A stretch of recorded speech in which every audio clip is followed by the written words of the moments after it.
Carlos Loret de Mola, has pasado una vida entera hablando de otros, pero esta vez no vas a ser tú el que apunte con el dedo, porque hoy vamos a invertir los papeles y te vamos a hablar directamente a ti frente a una audiencia que ya te conoce.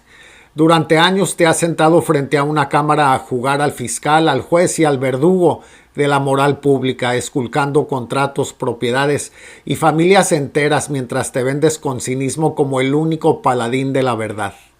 Pero hoy te pregunto mirándote a los ojos, Carlos, ¿quién te investiga a ti? ¿Quién audita al inquisidor? Hoy no vengo a defender políticos, vengo a quitarte la máscara de pureza y a seguir la ruta del dinero y de las farsas que tanto te incomodan. Así que prepara tus respuestas porque hoy te toca rendir cuentas a ti. Detén el video un segundo y piénsalo, porque el apodo de Lord Montajes no te lo ganaste gratis. Es un título que te vas a llevar hasta la tumba. Tu escuela nunca fue el periodismo, tu verdadera escuela siempre ha sido el teatro. Vámonos al origen, al 9 de diciembre del 2005 en el rancho Las Chinitas, donde le mentiste en cadena nacional a millones de mexicanos transmitiendo en vivo un operativo completamente falso. Presentaste la captura de Florence Cassés e Israel Vallarta como cine en tiempo real cuando la Suprema Corte de Justicia determinó después que aquello fue una escenificación ajena a la realidad con un efecto corruptor. Tu eterna defensa ha sido jurar que no sabías que fuiste una víctima del engaño de las autoridades. A ver, Carlos, respóndele al pueblo. El periodista supuestamente más perspicaz y astuto de la televisión mexicana fue usado como un tonto útil y no se dio cuenta. Si de verdad no sabías, entonces eres incompetente, y si sabías, fuiste cómplice de Genaro García Luna, ese hombre que hoy cumple condena en Estados Unidos por nexos con los malos. Ese fue tu pecado original, acostumbrar a tu audiencia a tragar mentiras fabricadas desde el poder. Pero el teatro no se queda en el pasado. El país entero colapsaba el 19 de septiembre del 2017 por un terremoto devastador, y mientras la gente lloraba y los rescatistas arriesgaban la vida con los escombros del colegio Rebsamen, tú y tu televisora montaron la telenovela más cruel de la historia reciente, la falsa historia de la niña Frida Sofía. Durante horas enteras tuviste una nación con el corazón en la mano asegurando en vivo que la niña se movía, que pedía agua y que su rescate era inminente, alimentando el morbo y el rating con un fantasma corporativo que nunca existió. Tuviste el descaro de culpar a la Marina cuando el circo se te cayó encima, demostrando que para ti el dolor humano es solo una métrica de audiencia. Y qué coincidencia que también fuiste el lavandero de imagen de los gobernadores más corruptos del viejo régimen. No olvidamos la entrevista pactada del 2016 con Javier Duarte en tu estudio de televisión, donde el entonces gobernador de Veracruz anunció su supuesta solicitud de licencia en un show perfectamente coreografiado para simular una salida limpia semanas antes de darse a la fuga por desviar miles de millones de pesos del presupuesto público. Pero Televisa se te acabó, Carlos, y en el 2020 encontraste un nuevo y millonario negocio llamado Latinus. Te pusiste la camiseta de la resistencia y te vendiste como prensa independiente junto a tu bufón Broso, atacando diariamente al gobierno de la Cuarta Transformación. Perfecto, la prensa debe criticar, pero hablemos de lo que escondes bajo la mesa. ¿De dónde salen los millones para pagar tus luces, tus estudios, tus gastos y tu estratosférico sueldo? En los papeles oficiales pones a un prestanombres llamado Cristian González Guadarrama, pero el pueblo de México no es tonto. Rasgamos la superficie de Latinus y aparece el viejo régimen con la familia Madrazo. El propio Roberto Madrazo, el viejo dinosaurio del PRI, tuvo que admitir públicamente que su hijo Federico y su yerno Alexis Nikin financian tu proyecto. Vaya periodismo ciudadano independiente financiado por los herederos de la época más oscura y corrupta del país para golpear al gobierno actual.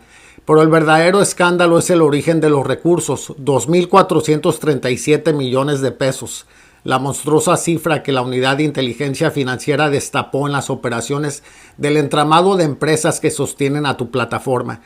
Tu defensa corporativa es decir, que tú no eras dueño ni socio, que tú solo cobras como un simple empleado y prestador de servicios. Pero ¿a quién pretendes engañar, Carlos? Que no seas el dueño legal no te limpia las manos, porque ese dinero, según las investigaciones de la UIF, no venía de anunciantes comunes de internet, venía de contratos millonarios de salud y farmacéuticas infladas, pagados con recursos públicos de gobiernos estatales de oposición como Nuevo León, Tamaulipas, Michoacán y Sinaloa. El ejemplo no es un rumor, está documentado en el contrato 043-2021 de Sinaloa, dinero del pueblo desviado para comprar tus banners de publicidad. Es una triangulación perfecta donde los gobernadores de la derecha le inyectan dinero público a las empresas de tus jefes y tus jefes te pagan a ti para que uses tu micrófono como un arma política. No eres un periodista libre, eres el empleado mejor pagado de un negocio político redondo. Y claro, el sistema paga extraordinariamente bien a quienes lo defienden bajo la mesa.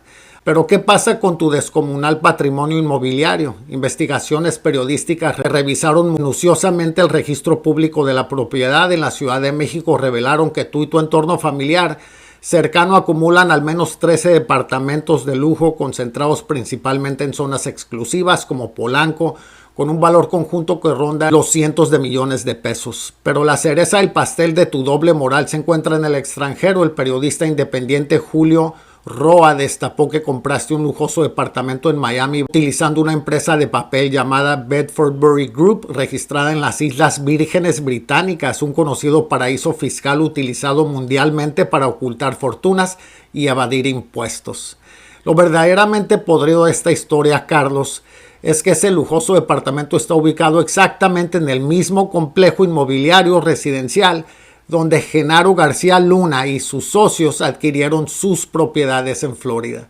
Qué maravillosa coincidencia que el periodista que jura investigar la corrupción y las propiedades de los políticos termine siendo vecino de playa en un paraíso fiscal del secretario de Seguridad más infame e histórico de México. Ganar dinero no es un delito y tener casas no es un pecado, Carlos, pero respóndeme esto. Si tú te pasas la vida haciendo reportajes, midiendo la congruencia de los ingresos de los demás, ¿por qué tiemblas, te indignas y gritas persecución cuando el pueblo de México te pide que demuestres la congruencia de los tuyos? El que escupe para arriba le cae en la cara y tú exiges un estándar ético que eres completamente incapaz de cumplir. No nos vengas con el cuento barato de que investigarte es censura o un atentado a la libertad de expresión. No te confundas, Carlos. Transparentar es una obligación democrática básica. Investigar los contratos públicos que inflan a Latinos no es silenciarte. Es quitarle el disfraz de pureza a un entramado financiero que vive del presupuesto que le hace falta a las escuelas y a los hospitales de este país. Tienes todo el derecho de investigar a quienes quieras. La prensa incómoda es sana, pero la prensa opaca, financiada bajo la mesa con recursos públicos por políticos resentidos, es un peligro nacional.